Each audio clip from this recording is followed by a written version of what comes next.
director del INE, perdón por estos momentos, pero bueno. En blanco y negro. Bienvenido.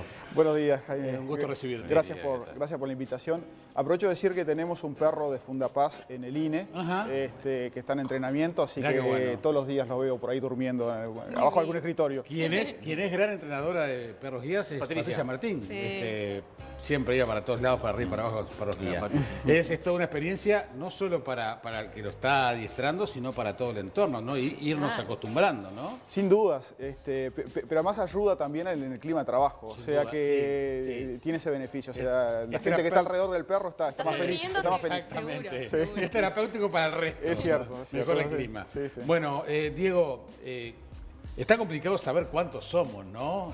Siempre la famosa máxima de las estadísticas del censo cada 10 años, en el Uruguay ha venido como medio parto de nalga esto, ¿no? Sí, y es una información muy importante, muy ¿no? valiosa, claro. Y es importante tenerla con cierta frecuencia, ¿no? De hecho, estamos un poquitito atrasados. Claro. El último censo fue en el 2011. Y también muy sui generis ahí. Bueno, sí, existieron algunos problemas logísticos, digamos. Yo creo que, digamos, es la mayor operación logística y de despliegue en el territorio en tiempos de paz, ¿no? Entonces, si algo puede fallar, seguro que va a fallar.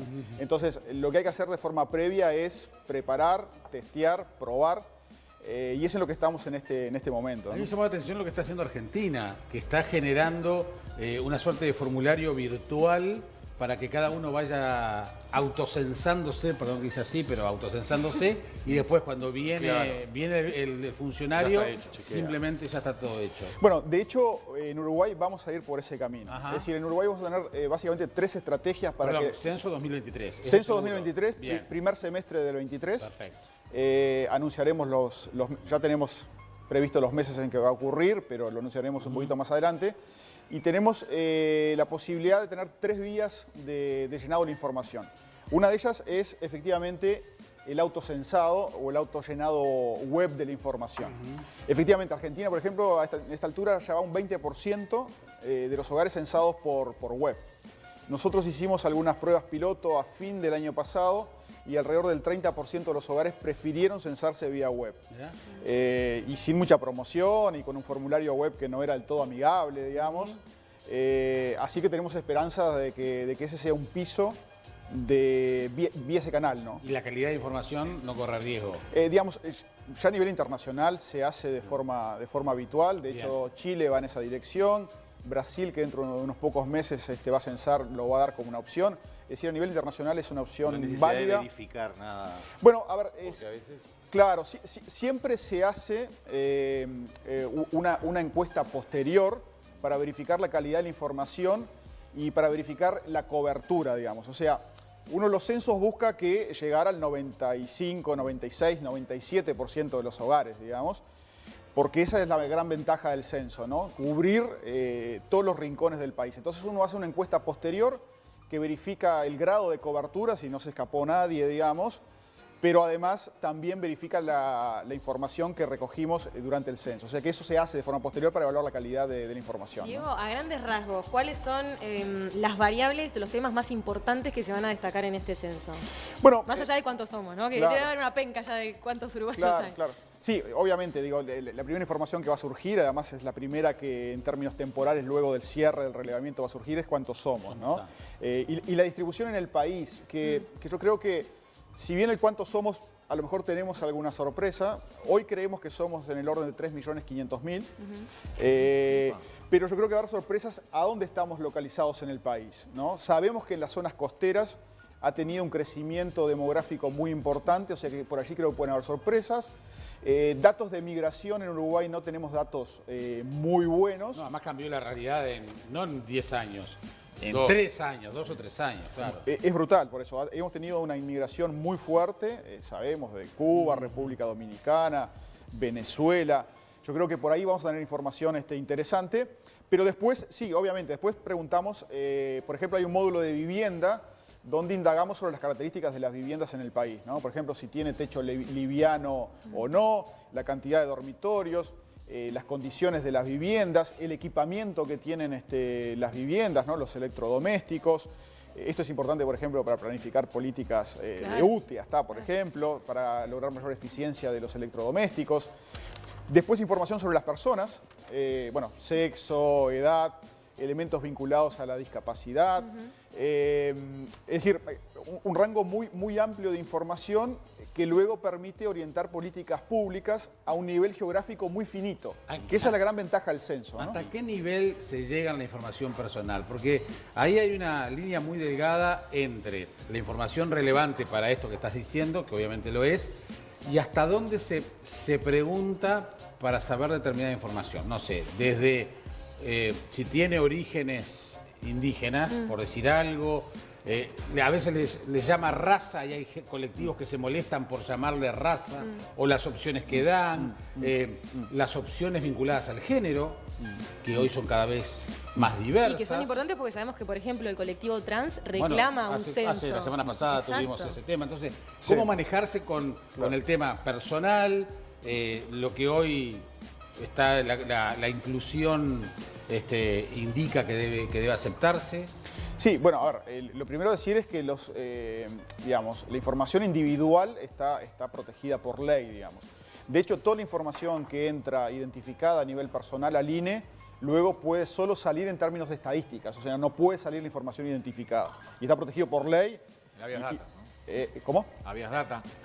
Digamos, es una ley específica que arregla... La ley de protección de datos, la 13.000. No, y el INE está arreglado por una ley del año 94, que expresamente prohíbe la divulgación de esa información y establece además la obligatoriedad de proporcionarla. Son las dos cosas que establece esa ley. Pero creo que Jaime va por el lado de que toda esa información no se utilice y después que no aparezca justo lo que yo dije, se está utilizando para venderme, ofrecerme, o sea, que no sea un banco de datos que le sirva a comer con otros usos. Sí, no, es un muy buen punto y es la preocupación usual. Es decir, una vez que entra al instituto sale en forma de estadísticas y digamos, usualmente el menor nivel de agregación con el cual los datos salen son básicamente al nivel de una manzana, por ejemplo. O sea que es una zona, digamos, en términos censales.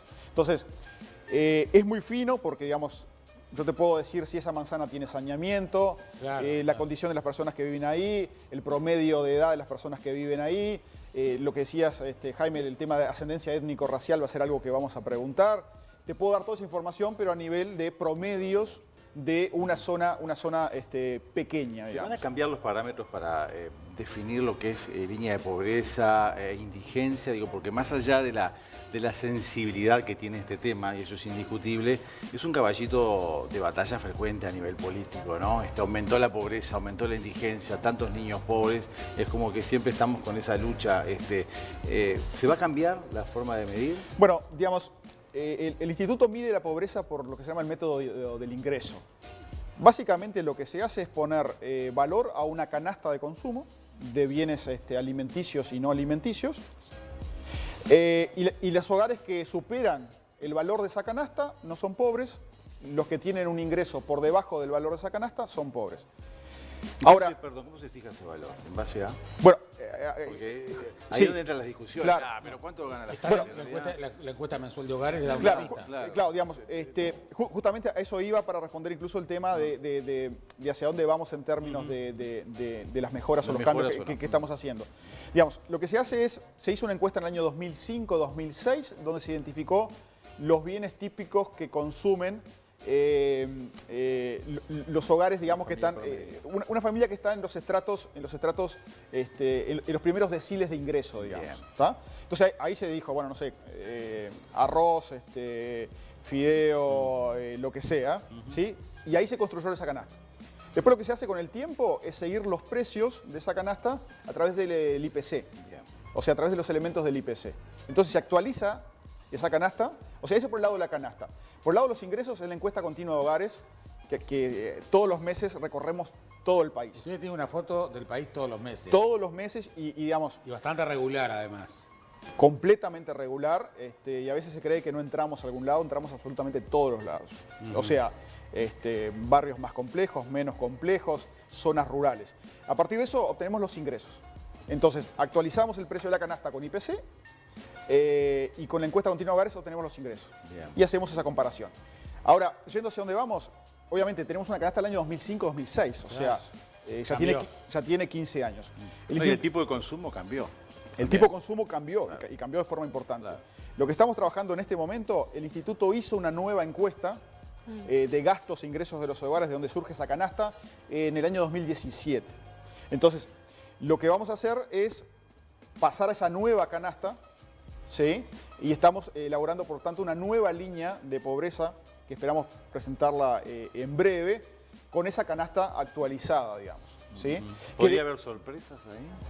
Bueno, a ver, siempre que uno actualiza la línea de pobreza van a haber cambios. Yo espero que las discusiones sean relativamente racionales en esto y que no se politicen las discusiones que siempre ocurre, ¿no? Sí. Digamos, es más, a veces genera preocupación que nosotros actualicemos estas mediciones, pero yo en una comparecencia del Parlamento hace unos pocos días decía, si yo no hago esto me deberían despedir, digamos. Claro. Es decir, yo entiendo las preocupaciones porque son elementos sensibles, pero el instituto tiene que actualizar, o sea, no podemos ir con una canasta del año 2005-2006 por tener temor a lo que va a ocurrir. Resultado, claro. Digamos, tenemos que hacerlo. Diego, ahí vemos que dice ingreso medio per cápita se ubicó en 28.026.